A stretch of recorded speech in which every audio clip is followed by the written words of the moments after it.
finally, for today's episode, let's turn to David Trim for a look at Adventist history. Welcome to This Week in Seventh-day Adventist History. On October 8, 1882, Charles B. Sutton, pioneer missionary to Central America, was born in Kansas. Charles was a leader in publishing ministries in the U.S. Midwest for 16 years. In 1911, Charles married Dorothy Wilson, known to everyone as Dottie. You see them here in their wedding photo. In 1918, Charles, Dottie, and their daughter Eleanor went as missionaries to the Caribbean island of Trinidad. Tragically, Dorothy contracted influenza on the voyage from New Orleans and was buried the day after they landed at Port of Spain. Everyone expected Charles to return to the States with his small daughter, but he wrote to a sister, "God called me to Trinidad, and I am going to stay." 2 years later, he was remarried to a Trinidadian woman, Christina de Silva.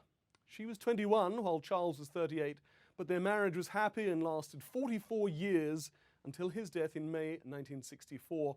Christina outlived him by 22 years, dying in 1986, aged 86. Charles Sutton spent 42 years as a missionary to Central America, laying the foundations for the extraordinary church growth there in the last 50 years.